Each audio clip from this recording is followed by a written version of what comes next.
This episode contains adult themes and adult language. Listener discretion is strongly advised.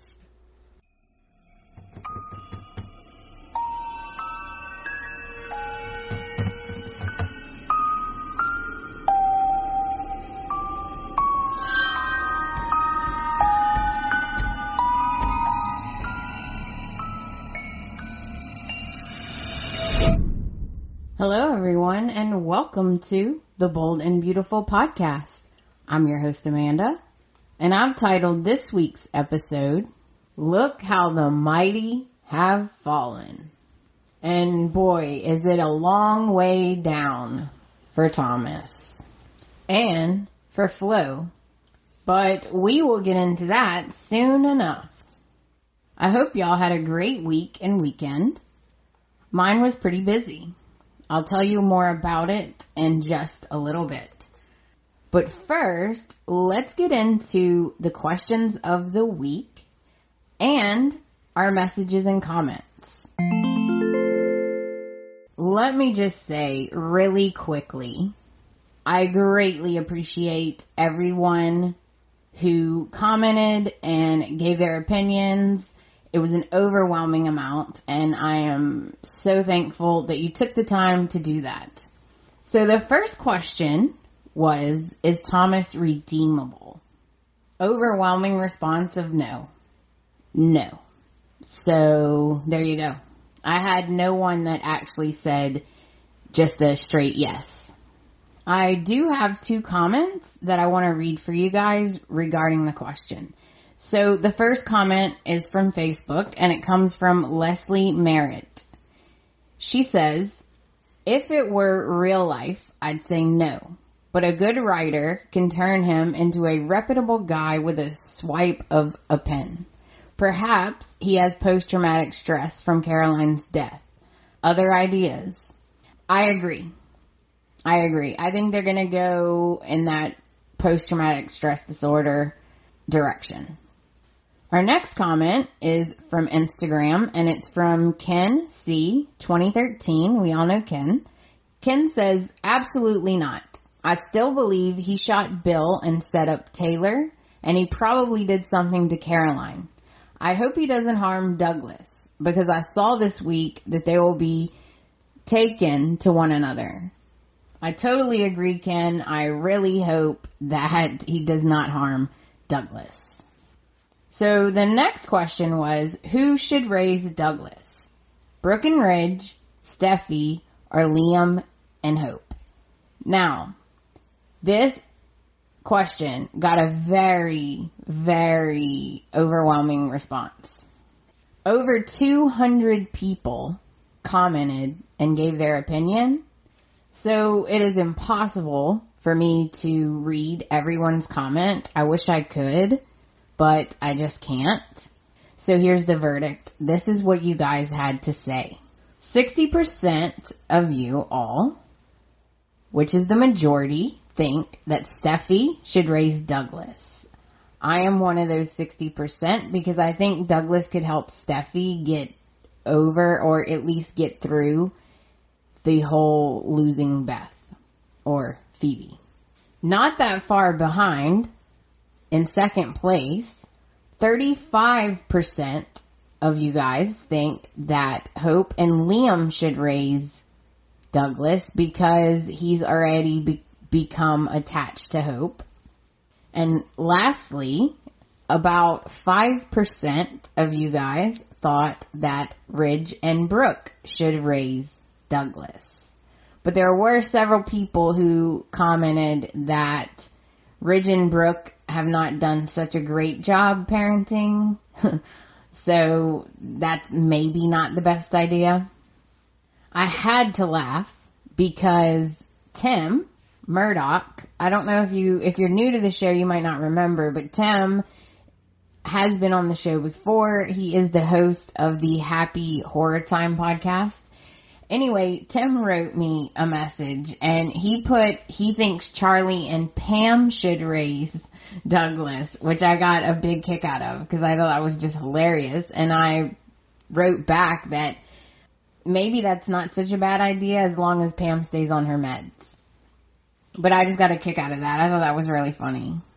I do apologize that I can't read everyone's comment, but I randomly picked some to read out to you guys. So Chrissy Ann from Instagram says, definitely it should be Liam and Hope. He has built such a close relationship with Hope, and it has been so deep, and he sees Steffi as his aunt, and Hope more as a mother figure.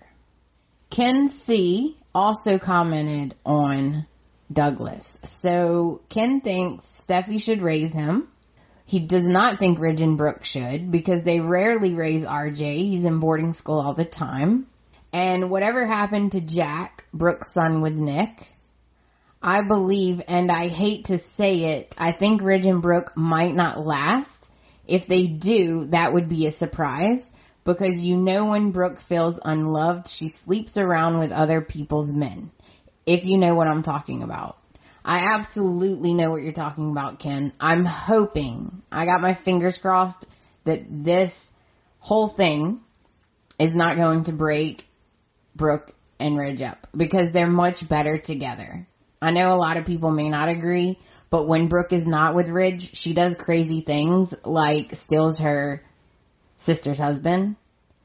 And when Ridge is not with Brooke, he does crazy things too. Yeah, I like them better together. I want to thank everyone for voting and commenting.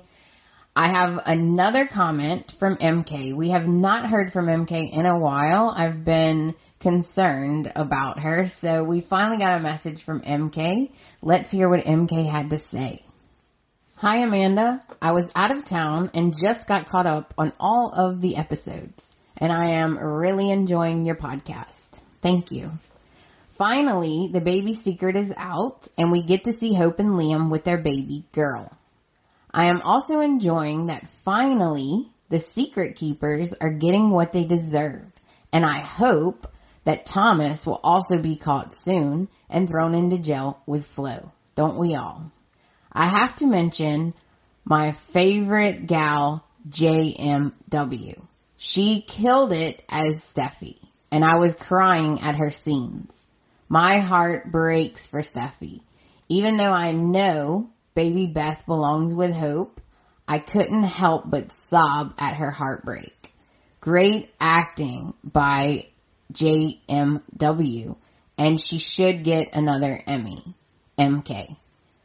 I couldn't agree more, MK. I thought Jacqueline did such great work, especially the emotions that you saw on her face. It was just amazing, amazing work, and I do agree that she deserves an Emmy. I think Annika does also. I am very happy the secret keepers are getting what they deserve, and honestly, I think really they deserve even worse, even more punishment. So I guess we'll just have to see what happens. Thank you so much, MK, for your message. It was so good to hear from you. I do have another question of the week, but I'm going to wait until the end of the episode to ask you guys. That's all the messages I have for this week. Let's get into the news. I'm super excited because I can finally tell you guys about my collaboration with the podcast We Write Sex. I've been dying to tell you guys about this, but I didn't want to jump the gun because you know how it goes in the podcast world. You just never know. So it finally happened, and I can't wait for you guys to hear it. I recorded with the hilarious authors. It's 4 authors writing a story. They each take turns writing the chapters, and it's for adults only. It does contain sex, filth, and filthy sex sometimes. For the most part, it's just really funny.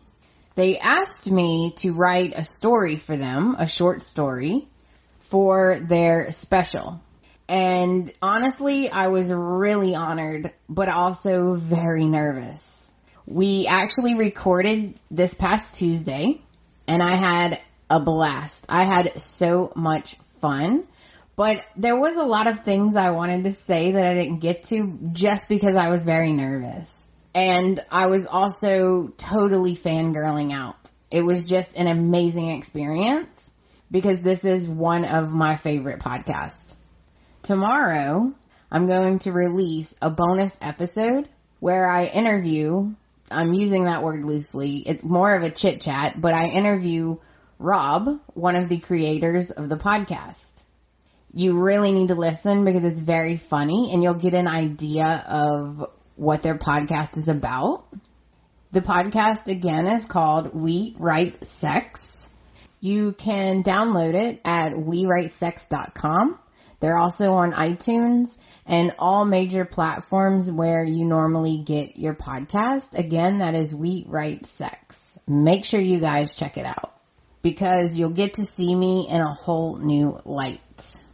The episode with my story will be coming out this Wednesday. Let me hear what you guys think. Get in touch with me and let me know what you think of my writing skills. The next thing I want to talk about, and let me just say before I say anything else, that I am not getting paid to say this, and I have not been asked to endorse this, but I saw this website and I thought it was so cool. I know that you guys would like it. On the show, a lot of times they have beautiful fashions, beautiful clothes, and a lot of times I'll think to myself, I wonder where she got that shirt, or I love that dress. Guess what I found, guys?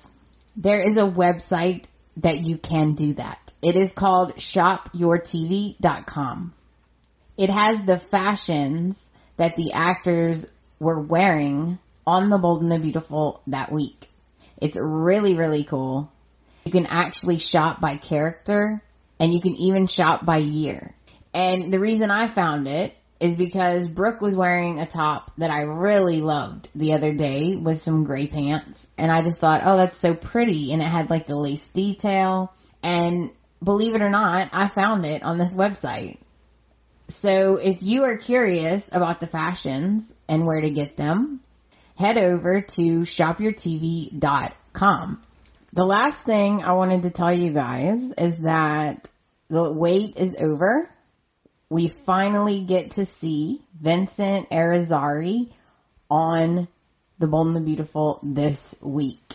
So I'm excited about that. And that's all the news I have for this week.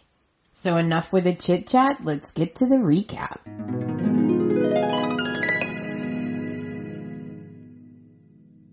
So that brings us into Monday, the 19th. The show opens at the cabin, but we are going to circle back. We are going to start at Brooke's at the big house with Katie, Donna, Ridge, Brooke, and Shauna. Shauna is trying to plead her case and Flo's case. She is begging for them to show mercy on her daughter. I get it. It's her daughter. Probably anyone would do the same thing. Shauna is basically saying the same things that Flo is at the cabin saying to Hope. She was a friend, she didn't know, etc., etc. And none of them, especially Brooke and Ridge, none of them are buying it. Ridge tells Shauna that Flo will be arrested, and Shauna is freaking out. Understandably. She is her daughter, for crying out loud.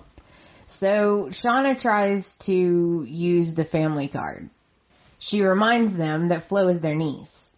And you have to love Brooke, because Brooke tells her real quick that Flo is nothing but a thief, and that's all she'll ever be to her. Now we head over to Wyatt's with Liam and Wyatt. They're celebrating the return of Beth, and they have a sweet brother moment. Then Bill and Justin arrive, and they want to talk to Liam. They want more details about what happened and who's involved. By the way, everyone still feels really bad for Justin because of Emma, of course. Bill and Justin are both upset, and Bill insists that Reese and Flo need to rot in their cells. And you know what? I don't disagree. I really don't. I don't disagree. Normally, I don't always agree with Bill, but on this, we agree. So Wyatt assures them that Flo will not fight this because her remorse is real. And Liam clearly feels bad for Wyatt because he knows that he has feelings for Flo. But Wyatt assures them that this is it. He's done with Flo. But I don't buy it. I do not buy it. And of course, Bill wants to help, air quotes, put everyone in jail. And Liam assures him that Ridge is on it. When he refers to help, that is not good. Because when Bill helps, it's normally illegal or makes things worse. Now we head over to the cabin with Hope and Flo. Flo is begging Hope to give her another chance. A second chance. And Hope thinks that she doesn't deserve another chance. And I agree. I was shocked that she's even there asking. Flo wants to make things right. She doesn't want to lose Hope. Seriously? Seriously? She should have thought about that before now. And first, she tries to say that she didn't know. And Hope's not buying that. So then she says that it's Thomas. And she tries to deflect any wrongdoing from herself onto Thomas. And nope, that's a no again. Hope's not buying that. And I was just shocked that she actually has the nerve to sit here and ask for forgiveness from Hope. She can't be serious. Like, WTF. Seriously? So Hope basically says, no, it's not going to happen ever. What she did was vile. And we all agree, right? We can all agree on that. And then Hope gets really angry because she realizes Flo is thinking of herself as a victim. And Hope is like, oh, I don't think so. I do not even think so. So Hope is getting more and more angry. And she says, a stolen baby? What's wrong with you? Lie after lie. And of course, Flo tries to take up for herself. She does, but really, like, there's not really anything you can say that will make this right. Or even better. So she's like, well, I didn't lie about being friends with you. I didn't lie about caring about you. And I'm like, excuse me? Excuse me. I cannot. I literally cannot. If you were really her friend and cared about her, you would have told her the truth. So just shut up, Flo. Just shut up. That's what I wanted to say. Then, this makes Hope mad, right? So she's getting madder and madder. Like, it's just escalating. And Hope doesn't want to hear any of her excuses. And one of my favorite parts was when Hope clapped. And she was like, I don't want to hear your excuses. It doesn't matter. You chose silence. For some loser. I had to wallow in agony for some jackass's gambling debt. That's who you were loyal to. And this, and then you hear the slap heard round the world. This made my whole month. Like, this made everything worth it. Because I so wanted an old school slap so bad. She's screaming at Flo now, and she's like, you were loyal. And then she slaps the crap out of her, and she looks at her and says, that's what you deserve. It was magical.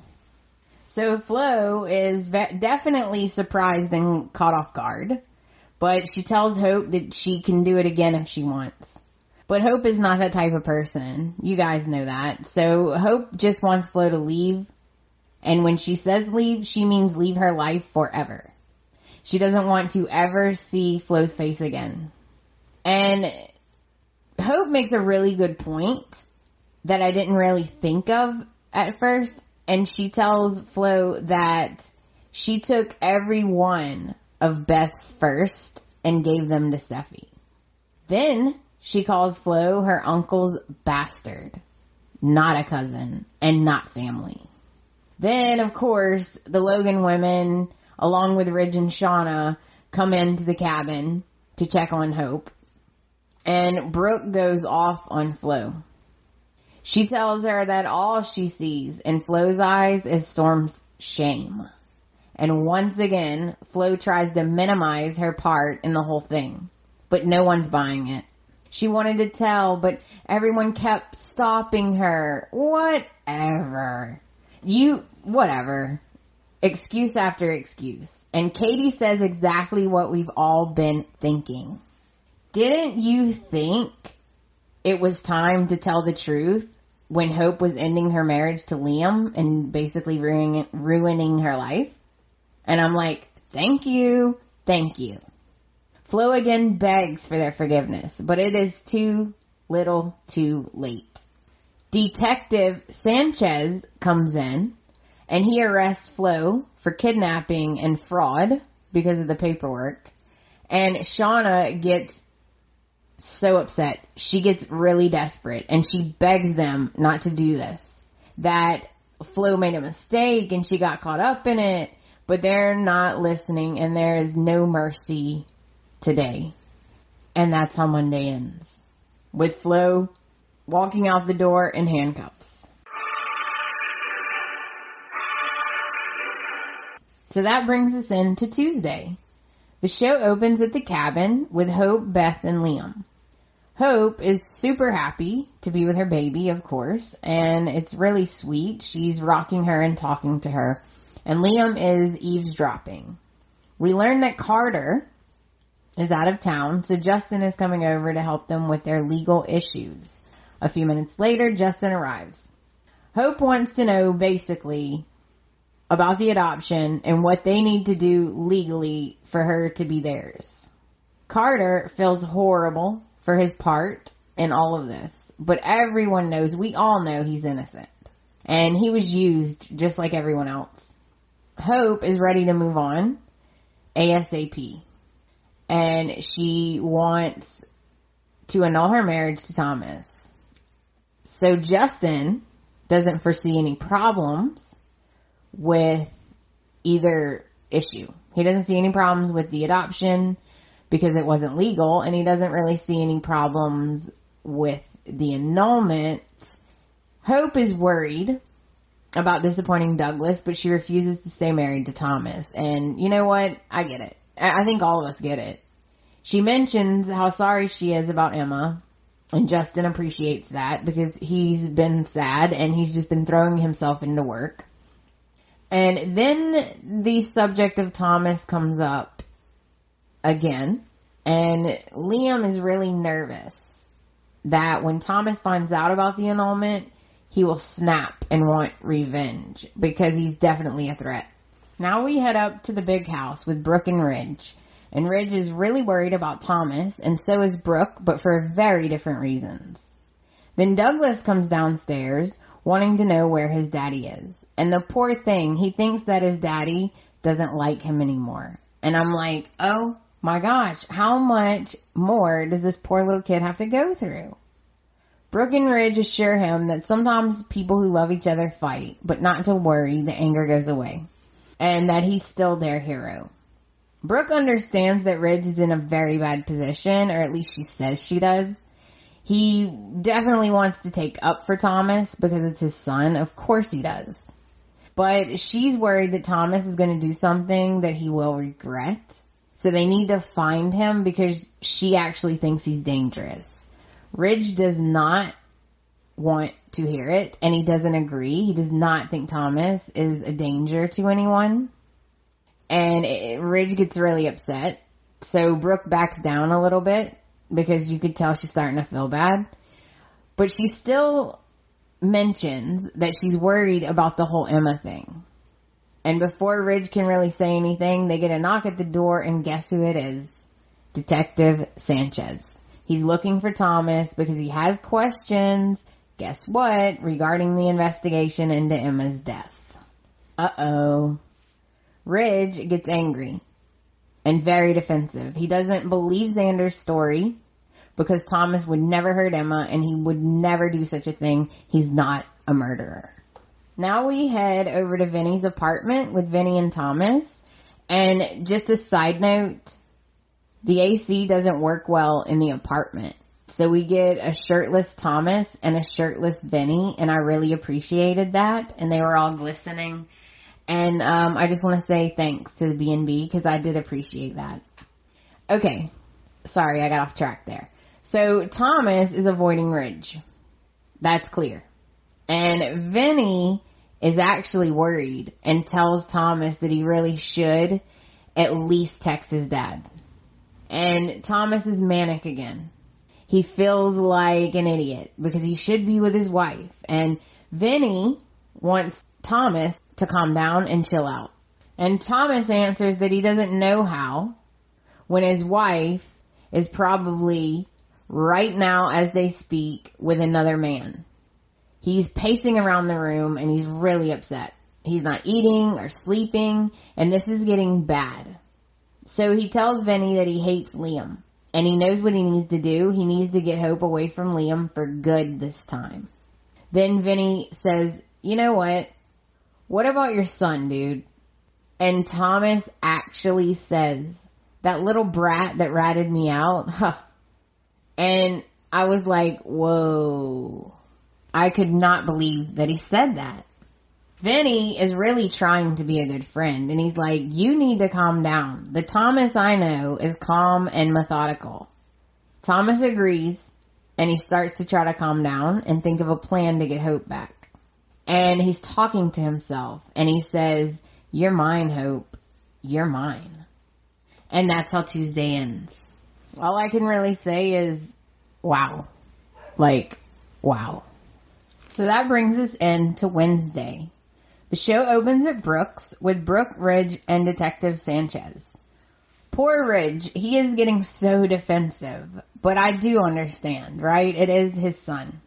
He doesn't fully understand the depths of what Thomas has done. Like, he doesn't know everything. So the detective definitely notices how upset Ridge is getting.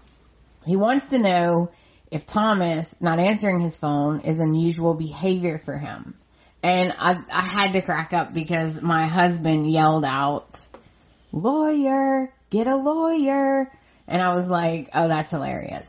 So then Brooke says she's worried about her daughter and Thomas's erratic behavior. And I was thinking, Brooke, shut it. Shut up. Ridge is going to be so mad. So then Brooke clarifies that they're both worried about their children, period. And Ridge tells the detective again that it's just office gossip. And Thomas is innocent. So Detective Sanchez tells him to give him a call when they hear from Thomas. It's important. And he leaves. Brooke is stressed out because Thomas hasn't even called to check on Douglas, and she just thinks that's really weird. So Ridge tries to call Thomas again, but of course he doesn't answer. Now we head over to the cabin with Hope, Liam, and Justin. Justin explains that Thomas can't stop the annulment, but he does have to be informed. He's not going to be happy to hear this news. No way, he is not. Their meeting is over and Justin leaves. And Liam is very concerned about how Thomas will react when he finds out the news. And I am too, to be honest. Hope really regrets not listening to Liam and her mother because they warned her about Thomas. Then Liam tells Hope not to worry, to just forget about it because she was vulnerable and he took advantage of her. But he doesn't want Hope anywhere near Thomas, especially alone. Hope wants Thomas out of her life for good. And Liam tells her that he's serious. This annulment could send Thomas over the edge. They both discuss basically how crazy Thomas is now. Then, ignoring Liam's objections, she calls Thomas. Meanwhile, over at Vinny's, Thomas refuses to lose Hope because she belongs with him. Really? Then he tells Vinny that he can't let Brooke and Liam turn Hope against him. He has to see her in person. And I was like, oh shit. So Thomas really wants to see Hope, but Vinny is trying to be a good friend, and he's like, dude, you need to calm down first. And he tries to give Thomas a pep talk and tell him that he needs to stay in control. But Thomas just keeps acting crazy. He's talking to himself, and not in like the normal way, okay? Because I talk to myself all the time. Like when you're busy, you know, and you're talking to yourself, or you're going through your schedule, that type of thing. No, it's not that. It's the weird talking to himself where he's super intense. And I'm truly scared for Hope and Liam. So Hope calls, and he answers the phone. And he tries to explain, but Hope does not want to hear it. He betrayed her and lied to her, and that's all she needed to know. He is desperate to explain, but she won't hear it. Like, it's not going to happen. She informs him that she's annulling their marriage, and she wants him to sign the papers. Their marriage is over, and he needs to contact his son and be there for him. She never wants to speak to him again. Hope has officially broken Thomas because he's like freaking out now. He is going off the deep end. And that's how Wednesday ends. So that brings us into Thursday. The show opens at the cabin with Hope and Liam. Hope and Liam are discussing her conversation with Thomas. Liam is worried about what Thomas might do. And I don't blame him. He's also worried about Hope. Because Thomas is unpredictable. Hope is upset because Thomas didn't even ask about Douglas. And she's very concerned for him. Then Hope asks Liam what he thinks about Douglas living at the cabin with them. They both agree that he shouldn't be around Thomas. Hope and Liam are supposed to go to Steffi's to pick up Beth's things while she's not there, but Liam is busy working. I'm sorry, I have to say this. WTF, you guys. Like, he's working on a laptop. Why can't he just take his laptop to Steffi's house and work there while Hope packs up Beth's things? Anyone? Like, I was just confused by this. Like, it's not like he's at Forrester working. He's at home working. I just found that odd. I thought that this was kind of weird. Anyways, Liam finally answers her original question. He doesn't mind if Douglas lives with them at the cabin, but he also doesn't want to be caught up in the middle of a Spencer-Forrester feud. Hope wants to keep Douglas away from Thomas, and I'm gonna be honest, I'm not necessarily disagreeing, but I don't know about this. I don't know. So Hope leaves to go to Steffi's alone. And Liam's gonna meet her there. And I was like, oh no. No, Hope, don't do it. Don't go alone. Now we head up to the big house with Ridge, Brooke, and Douglas. And Douglas wants to know when his daddy is coming home. Of course, they don't know the answer. So they assure him that his daddy will be back soon because he loves him. Ridge is annoyed that Brooke is thinking all of these bad things about Thomas because he refuses to believe that Thomas is dangerous. Then surprisingly, Brooke tells Ridge that right now it's probably best that Thomas isn't around Douglas. Wrong thing to say. This pisses Ridge off.